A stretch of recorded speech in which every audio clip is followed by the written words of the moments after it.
एक गांव में एक गरीब किसान रहता था। उसका एक बेटा और एक बेटी थी।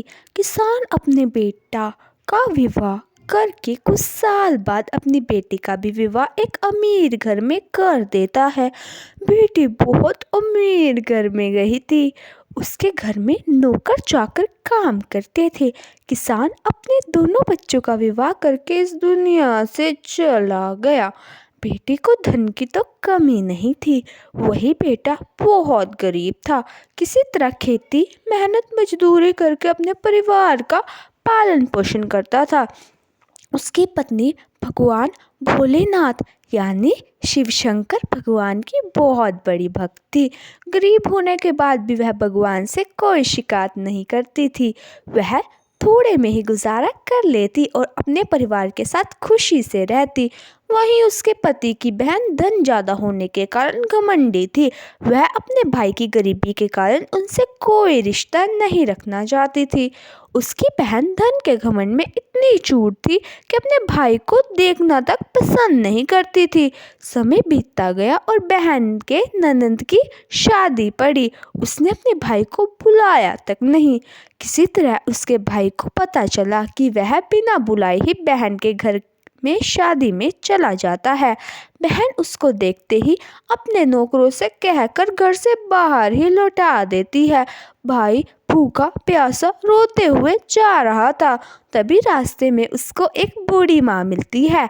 उन्होंने उस भाई से पूछा, बेटा क्यों रो रहे हो? इतने में वह सारी दुखदाई कहानी बताता है।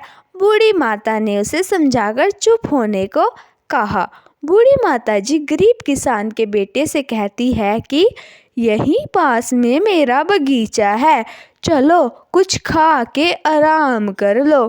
दोनों बगीचे में जाके खरबूज खाते हैं। फिर बूढ़ी माता ने एक थैले में खरबूज और कुछ खाने पीने का सामान रख के उसे वहाँ घर भेज दिया।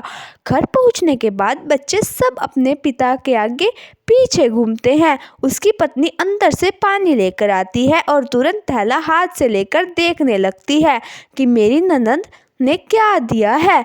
बेचारा भाई वहां से चला जाता है। उसकी पत्नी जैसे ही उस खरबूज को काटती है खाने के लिए, उसमें बीज की जगह हीरे मोती चमक रहे होते हैं।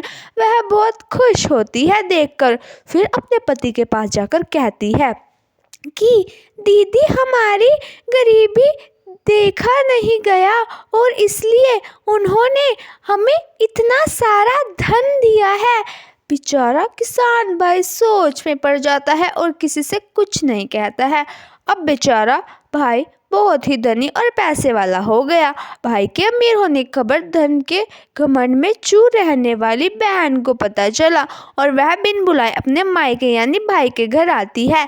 यह देखकर भाई मन में सोचता है कि जब हमारे पास धन नहीं था तो मुझे देखना तक भी पसंद नहीं करती थी। फिर भी वह और उसकी पत्नी ने उसका आदर सत्कार किया। कुछ दिन के बाद बहन को ससुराल से बुलावा आया। उसके भाई और भाभी अच्छे कपड़े मिठाई कुछ उपहार देकर विदा किया। इतना सब देखकर उसकी बहन की आंखों में आंसू आ जाते हैं। उसको समझ में नहीं आता है कि धन ही सब कुछ नहीं है। अच्छा स्वभाव और दिल का बड़ा होना बहुत ज़रूरी है। इस कहानी से हमें यह सीखने को मिलता है कि हमें कभी भी किसी का गरीबी और मजबूरी का मजाक नहीं बनाना चाहिए। गरीब के कारण किसी से रिश्ता नहीं तोड़ना चाहिए। समय कब कैसा करवट ले लेता है यह गरीब अमीर को पता नहीं चलता। कभी अमीर गरीब बन जाता है और कभी अमीर गरीब हो जाता है। इसलिए सभी के साथ आदर सत्कार और प्रेम से रहना चाहिए।